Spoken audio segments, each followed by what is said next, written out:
नमस्कार मंडळी, crispies vlog या आपल्या चॅनलमध्ये आपणा सर्वांचं अगदी मनापासून स्वागत आहे. क्षणभर डोळे मिटून कल्पना करा की जर मी तुम्हाला सांगितलं की ज्या समस्यांना आजकाल लोक वृद्धत्वाचं लक्षण मानतात त्या खरं तर वयामुळे नाही तर आपल्या बदलत्या जीवनशैलीमुळे होतात, तर काय होईल? जर मी तुम्हाला सांगितलं की गुडघेदुखी, पायऱ्या चढताना होणारा त्रास, सकाळी उठल्यावर जाणवणारा सांधेदुखीचा कडकपणा आणि चालताना गुडघ्यातून येणारा कटकट आवाज हे केवळ एक आजार नसून तुमच्या शरीराकडून मिळणारा हा एक इशारा आहे, तर काय होईल? एक असा इशारा जो वेळेवर समजून घेतल्यास तुम्हाला येणाऱ्या काळात मोठ्या समस्यांपासून वाचवू शकतो. आजच्या विशेष सादरीकरणामध्ये तुमचं स्वागत आहे. मी तुमची सोबती आहे आणि तुम्ही एका प्राचीन ज्ञानाचे साक्षीदार होणार आहात. मंडळी, आज आपण एका अशा समस्येबद्दल बोलणार आहोत जी पूर्वी 60 किंवा 65 वर्षानंतर दिसून यायची, पण आज ती 35 ते 40 वयोगटातील लोकांमध्ये सुद्धा झपाट्याने वाढत आहे. ही समस्या म्हणजे संधिवात, सांधेदुखी आणि गुडघ्याच्या कार्टिलेजची हळूहळू होणारी झीज. सर्वात आश्चर्यकारक गोष्ट म्हणजे लाखो लोक या समस्येने त्रस्त आहेत, पण फार कमी लोकांना त्याचं खरं कारण माहीत आहे. वेदना झाल्यावर आपण औषध घेतो, वेदना कमी झाल्यावर आपण पुन्हा आपल्या जुन्या जीवनशैलीकडे परततो आणि मग काही महिन्यानंतर ती समस्या पूर्वीपेक्षा अधिक गंभीर होऊन परत येते.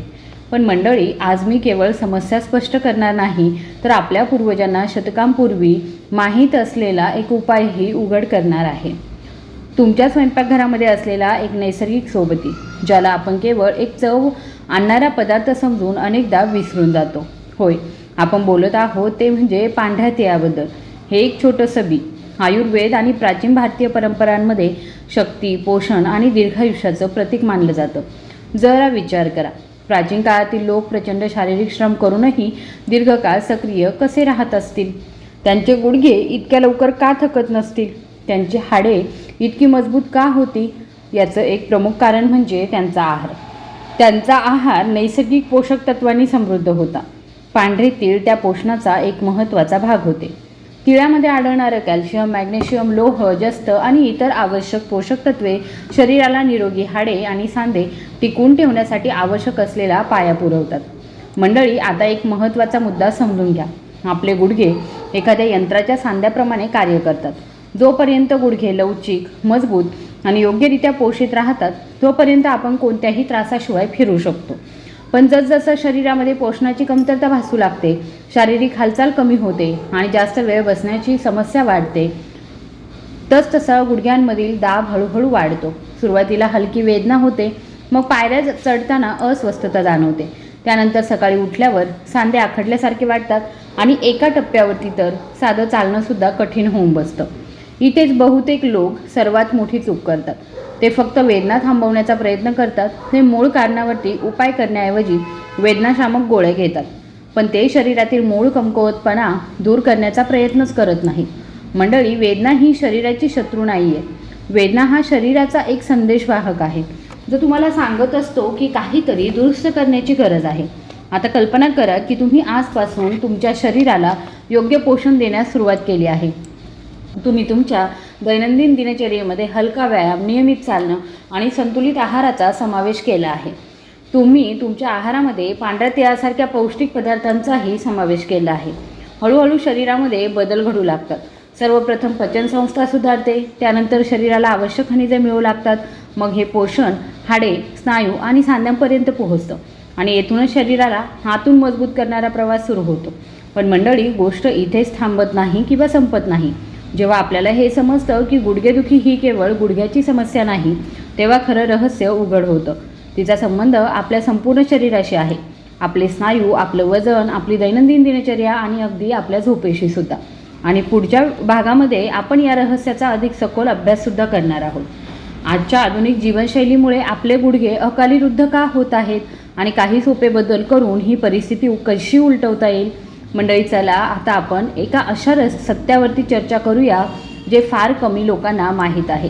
जेव्हा एखाद्या व्यक्तीला गुडघेदुखीचा त्रास होऊ लागतो तेव्हा त्यांना अनेकदा वाटतं की वाढत्या वयामुळे होत आहे, त्यामुळेच असं घडत आहे. पण सत्य हे आहे की गुडघ्याचा बहुतेक समस्या ह्या अचानक उद्भवत नाही.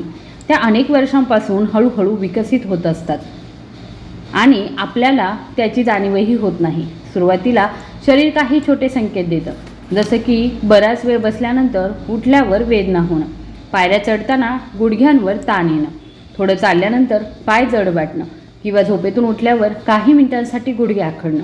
बहुतेक लोक या लक्षणांकडे दुर्लक्ष करतात, पण हे सुरुवातीची इशारे असतात जे भविष्यात एका मोठ्या समस्येमध्ये बदलू शकतात.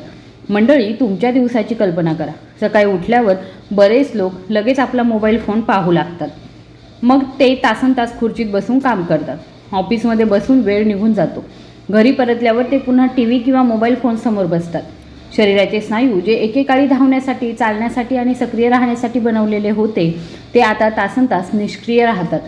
जेव्हा स्नायू कमजोर होऊ लागतात तर तेव्हा शरीराचं संपूर्ण वजन थेट सांध्यांवरती पडतं.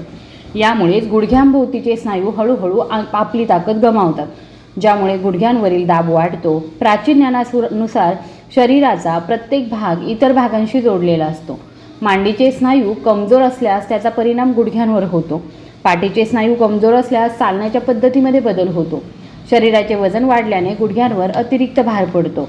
त्यामुळे गुडघेदुखी ही केवळ गुडघ्यांपुरती मर्यादित नसून ती संपूर्ण शरीराच्या संतुलनाशी संबंधित आहे. येथे आणखी एक महत्त्वाचा मुद्दा आहे. आपल्या गुडघ्यांमध्ये कार्टिलेज नावाची एक नैसर्गिक गादीसारखी रचना असते. ही कार्टिलेज हाडांना एकमेकांवर घासण्यापासून रोखते. जेव्हा शरीराला पुरेसं पोषण मिळत नाही, व्यायामाचा अभाव असतो आणि रक्ताभिसरण खराब असतं, तेव्हा ही ऊर्जा हळूहळू कमकुवत होते. सुरुवातीला याचे परिणाम दिसतही नाही, परंतु कालांतराने वेदना वाढतात. काही लोकांना चालताना गुडघ्यातून कटकट असा आवाज येतो. काहींना पायऱ्या उतरण्याची भीती वाटते आणि काहींना तर आपल्या गुडघ्यांमध्ये अजिबात ताकद उरली नाही असं वाटतं. इथेच पांढऱ्या महत्त्व समोर येतं. मंडळी, तीळ ही काही जादूची गोळी नाही किंवा ते रातोरात चमत्कारही करत नाही, पण ते शरीराला असं पोषण देतात जे आधुनिक जीवनशैलीमध्ये सामान्य आहे. तिळामध्ये असलेलं कॅल्शियम, मॅग्नेशियम, फॉस्फरस, लोह आणि आरोग्यदायी चरबी शरीराला आतून पोषण देण्यास मदत करतात. म्हणूनच शतकानुशतके तिळाला शक्ती आणि सामर्थ्याचं प्रतीक मानलं गेलं आहे. आणि पूर्वज केवळ चवीसाठीच तीळ खात नव्हते. त्यांना माहीत होतं की ते छोटंसं बी शरीराचा पाया मजबूत करण्यास मदत करू शकतं. मंडळी, तुमच्या शरीराची कल्पना एका मोठ्या इमारतीसारखी करा.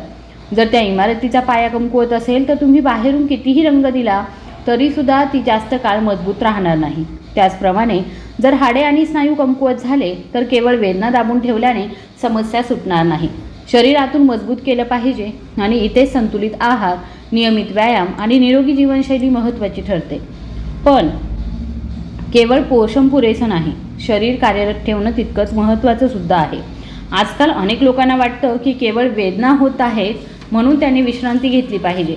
तथापि बऱ्याच प्रकरणांमध्ये डॉक्टर किंवा फिजिओथेरपिस्टच्या सल्ल्यानुसार योग्य आणि सुरक्षित व्यायाम करणं शरीरासाठी अधिक फायदेशीर ठरू शकतं. जेव्हा तुम्ही हळूहळू तुमचे पाय सक्रिय करता, नियमितपणे चालता आणि स्नायू बळकट करणारे व्यायाम करता, तेव्हा रक्ताभिसरण सुधारतं, स्नायू सक्रिय होतात आणि सांध्यांना आधार मिळू लागतो. मंडळी, सर्वात मोठी समस्या ही आहे की जेव्हा समस्या गंभीर होते तेव्हाच आपण आपल्या शरीराची काळजी घ्यायला सुरुवात करतो. वेदना असह्य झाल्यावरच आपण जागे होतो. पण शहाणपणाची गोष्ट ही आहे की शरीराचे संकेत लवकर ओळखावेत. जर तुम्हाला आज तुमच्या गुडघ्यांमध्ये थोडी अस्वस्थता जाणवत असेल तर सावध होण्याची वेळ आली आहे. कारण शरीर नेहमी आधी आपल्याला संकेत देतं आणि नंतर परिणाम दाखवतं. आणि आता सर्वात मनोरंजक गोष्ट, तुम्हाला माहीत आहे का की गुडघ्यांची ताकद केवळ हाडे आणि स्नायूंशीच नाही तर तुमच्या वजनाशी, तुमच्या झोपेशी, तुमच्या तणावाशी आणि तुमच्या मानसिक आरोग्याशी देखील जोडली गेली आहे. होय, अनेक अभ्यासांमधून असं दिसून आलं आहे की दीर्घकाळाचा ताण आणि अपुरी झोप शरीराच्या बरं होण्याच्या क्षमतेवरती परिणाम करू शकतात. जेव्हा शरीराला पुरेशी विश्रांती मिळत नाही तेव्हा ते स्वतःची दुरुस्ती पाहिजे तितक्या प्रभावीपणे करू शकत नाही. आणि म्हणूनच प्राचीन ज्ञान नेहमी संतुलनाचा पुरस्कार करते. संतुलित आहार, संतुलित दिनचर्या, संतुलित झोप आणि संतुलित क्रियाकलाप, जेव्हा या 4 गोष्टी एकत्र काम करतात तेव्हा शरीराला खरी शक्ती प्राप्त होते. पुढे व्हिडिओमध्ये आपण शिकणार आहोत की काही सोप्या सवयी, काही सोपे व्यायाम आणि तीळ खाण्याची योग्य पद्धत तुमची दैनंदिन जीवनशैली कशी बदलू शकते, जेणेकरून तुम्ही दीर्घकाळ सक्रिय, सशक्त आणि आत्मविश्वासपूर्ण जीवन जगू शकाल. मंडळी, आता एक खूप महत्त्वाची गोष्ट, जर दरवाजाच्या बिजागिऱ्यांशी नियमित देखभाल केली नाही, त्यावर धूळ साचली आणि सतत ताण येत राहिला तर त्या हळूहळू कुरकुरू लागतात, अडकतात आणि एक दिवस त्या व्यवस्थित काम करणं सुद्धा बंद करू शकतात. हीच गोष्ट आपल्या गुडघ्यांना सुद्धा लागू होते. फरक फक्त एवढाच आहे की दरवाजा बदलता येतो, पण शरीराचं नैसर्गिक सांधे इतक्या सहजपणे बदलता येत नाही. म्हणूनच वेळेवरती त्यांची काळजी घ्यायला शिकणं हे शहाणपणाचं आहे. आजकाल अनेक लोकांना वाटतं की गुडघेदुखी ही फक्त वृद्धांची समस्या आहे, पण वास्तव खूप वेगळं आहे. 35 ते 45 वयोगटातील लोकांमध्ये गुडघ्यांच्या समस्याही झपाट्याने वाढत आहेत.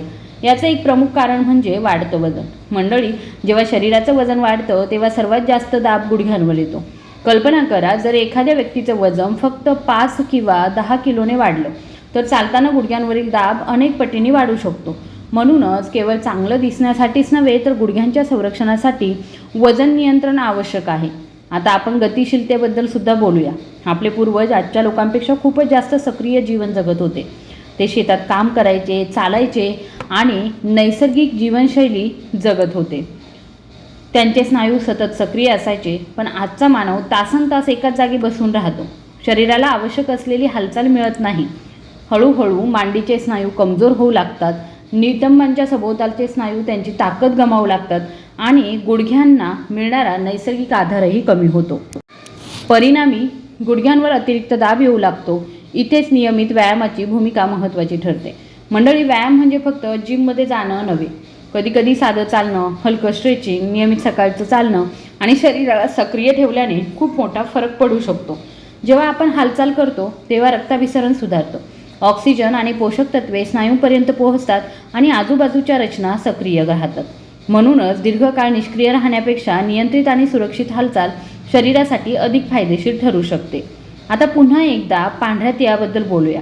मंडळी, जेव्हा आपण तिळाकडे केवळ एक खाद्यपदार्थ म्हणून नव्हे तर संतुलित जीवनशैलीचा एक भाग म्हणून पाहतो, तेव्हा त्याचं खरं मूल्य स्पष्ट होतं.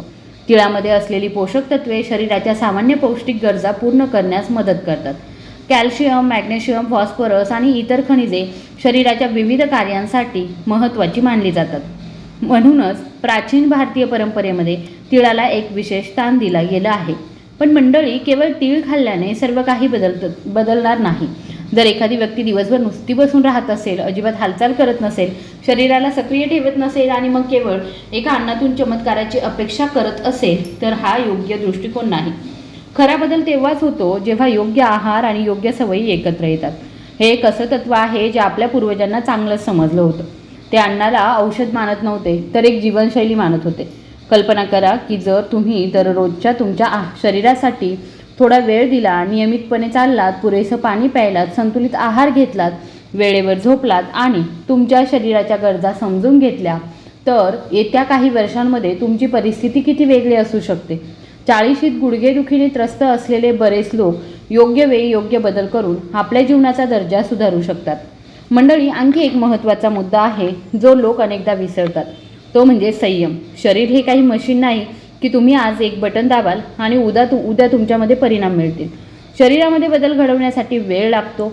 अनेक वर्षांपासून विकसित झालेल्या कमजोरी बऱ्या होण्यासाठी सुद्धा वेळ लागू शकतो. म्हणून जर तुम्हाला तुमचं आरोग्य सुधारायचं असेल तर तुम्ही सातत्य राखलं पाहिजे.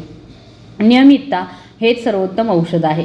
एका दिवशी व्यायाम करून मग 10 दिवस तो न केल्याने कधीच चांगले परिणाम मिळत नाही. लक्षात ठेवा, आरोग्य ही काही लॉटरी नाही आहे, तर ते दररोजच्या छोट्या निर्णयांचा परिणाम आहे. दररोज थोडासा व्यायाम, संतुलित आहार, रात्रीची चांगली झोप आणि दररोज सकारात्मक दृष्टिकोन या सर्वांच्या एकत्रित प्रयत्नांमुळे येणाऱ्या अनेक वर्षांसाठी आरोग्य निर्माण होतं. म्हणूनच जे लोक सातत्याने छोट्या सकारात्मक सवयी अंगीकारतात ते दीर्घकाळ सक्रिय आणि उत्साही राहतात. आणि मंडळी, आपण या चर्चेच्या सर्वात महत्त्वाच्या आणि प्रेरणादायी भागाकडे सध्या वळत आहोत. अगदी अंतिम भाग. आपण अशा मानसिकतेवर चर्चा करणार आहोत जी कोणालाही आजाराच्या भीतीतून आरोग्याच्या मार्गावर आणू शकते. आपण हे जाणून घेणार आहोत की शरीर ही आपली सर्वात मोठी संपत्ती का आहे, त्याची काळजी घेणं कोणत्याही गुंतवणुकीपेक्षा अधिक महत्त्वाचं का आहे आणि आज घेतलेला एक छोटा निर्णय येणाऱ्या वर्षांमध्ये तुमचं संपूर्ण आयुष्य कसं बदलू शकतो. हाच तो भाग आहे जो या संपूर्ण प्रवासाला एका प्रभावी निष्कर्षापर्यंत पोहोचवेल. मंडळी, शेवटी मला तुम्हाला एक प्रश्न विचारायचा आहे. आपण आपल्या गाड्यांची वेळेवर सर्व्हिसिंग करतो, आपले मोबाईल फोन अद्ययावत ठेवतो आणि घराच्या स्वच्छतेची सुद्धा काळजी घेतो. पण मग आपण आपल्या शरीराची तशीच काळजी घेतो का?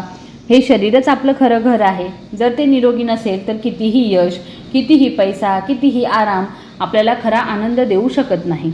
गुडघेदुखी, सांध्यांची कमजोरी आणि शारीरिक थकवा अचानक येत नाही, उलट ते आपल्या रोजच्या सवयींचा परिणाम असतात. म्हणूनच आजपासूनच आपल्या शरीरासाठी वेळ देण्याचा एक छोटा संकल्प करा. नियमितपणे चाला, हलकासा व्यायाम करा, संतुलित आहार घ्या आणि आपल्या दैनंदिन दिनचर्येमध्ये पौष्टिक पदार्थांचा समावेश करा. लक्षात ठेवा, आरोग्य एका रात्रीत मिळत नाही, तर दररोज अंगीकारल्याने छोट्या छोट्या सकारात्मक सवयी मिळून एक मजबूत आणि निरोगी भविष्य घडवतात. मंडळी, जर तुम्हाला तुमच्या वृद्धापकाळामध्ये सशक्त राहायचं असेल, तुमच्या शरीराने तुम्हाला साथ द्यावी असं वाटत असेल आणि आत्मविश्वासाने जीवन जगायचं असेल तर आजच सुरुवात करा. उद्याची वाट पाहू नका, कारण उत्तम आरोग्य मिळवण्याचा सर्वोत्तम मार्ग म्हणजे आजच सुरुवात करणं. जर तुम्हाला ही माहिती उपयुक्त वाटली असेल तर कृपया ती तुमच्या कुटुंबासोबत आणि मित्रांसोबत नक्की शेअर करा. कदाचित तुमच्या एका शेअरमुळे कोणाला तरी योग्य वेळी योग्य माहिती मिळेल. आज तुम्ही तुमच्या आरोग्यासाठी कोणत्या नवीन सवयी अंगीकारत आहात हे मला कमेंट बॉक्समध्ये नक्की कळवा.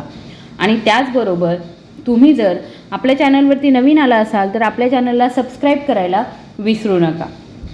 निरोगी राहा, आनंदी राहा आणि आपल्या शरीराचा आदर करत राहा.